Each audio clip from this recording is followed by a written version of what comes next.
اهلا بيكم. تعالوا معانا نشوف مع بعض بسرعه اهم 10 خواص في الاي او اس 26.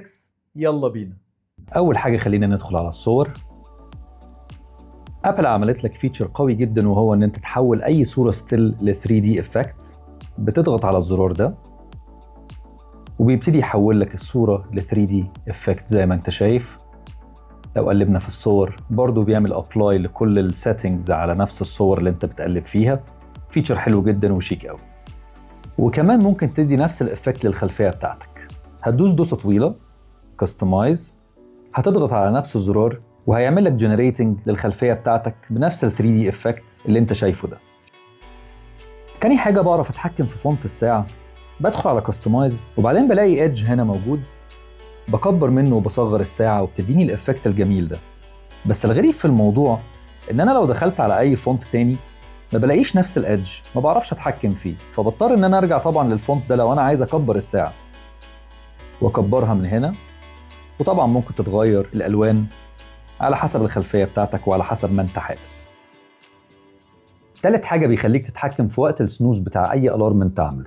اول حاجه بتدخل على الكلوك، تدخل على اي الارم انت ظابطه وبتدخل على سنوز ديوريشن هنا وبتظبطه من دقيقه ل 15 دقيقه. انا عن نفسي ما انصحش حد ان هو يعملها في وقت الشغل عشان اتفضل يا ست، لسه واصل حضرته.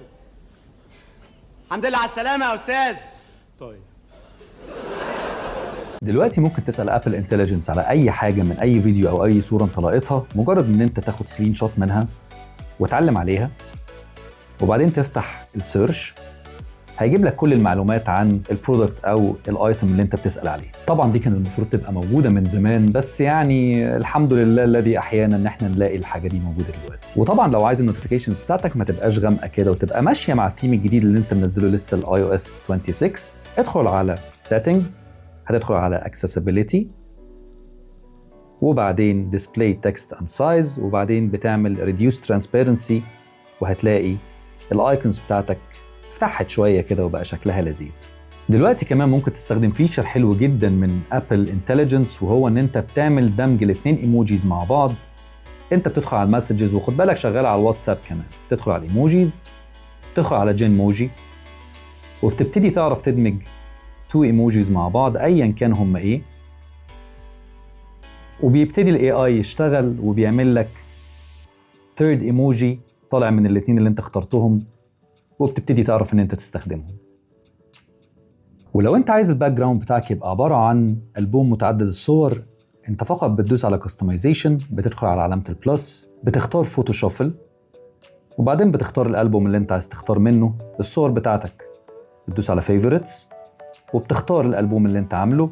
ولازم تختار هنا الشافل فريكوينسي، اون تاب ولا اون لوك ولا اورلي ولا ديلي. هنا بيغير لك على حسب الوقت اللي انت عايز تشوف فيه الصوره. يعني انا لو اخترت اون تاب وعملت يوز البوم، هبتدي اعرف ان انا في كل تاب بيغير لي الصوره بتاعت الباك جراوند بتاعتي. طبعا بعد ما نزلت الاي او اس 26 اكيد خدت بالك من الليكويد جلاس افكت اللي موجود على الشاشه. بس في حاجه مهمه قوي، لما تدخل هنا وتدوس على اديت، هتدخل على كاستمايز، هتختار هنا الكلير افكت. هيديك طبعا كل حاجه مديها الافكت بتاع الليكويد جلاس، بس في اوبشن مهم قوي. لو دخلت تاني على الاديت ويدجت، ممكن تعمل always display in full color. هنا هيبين لك الايكون اللي انت اخترته بنفس الالوان الاصليه في وسط الدوشه اللي انت شايفها قدامك دي. ومن الاوبشنز القويه دلوقتي اللي موجوده في اي او اس 26 ان انت ممكن تترجم الرسائل اللي انت بتستلمها من حد بيتكلم لغه تانية الى اللغه اللي انت بتفضلها. زي مثلا خالد بيتكلم فرنساوي، فانا هدخل على اسمه وبختار اللغه بتاعته الفرنش، وبختار اللغه اللي انا حابب ان انا استلم بيها الرساله. مش موجود عربي الى الان، بس يعني نتمنى ان احنا نشوفها في التحديثات اللي جايه تو انجلش.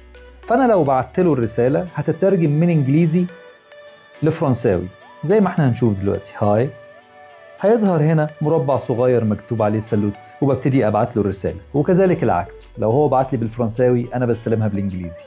حلوه جدا الخاصيه بصراحه. ولو بطاريتك هتخلص زي حالاتي دلوقتي، انت ممكن تفهم السيستم ان هو يبتدي يقنن استخدام البطاريه عشان تكمل معاك لاطول فتره ممكنه. ادخل على السيتنجز، باتري، هتلاقي حاجه هنا اسمها باور مود، وهتعمل اكتيفيشن لادابتيف باور.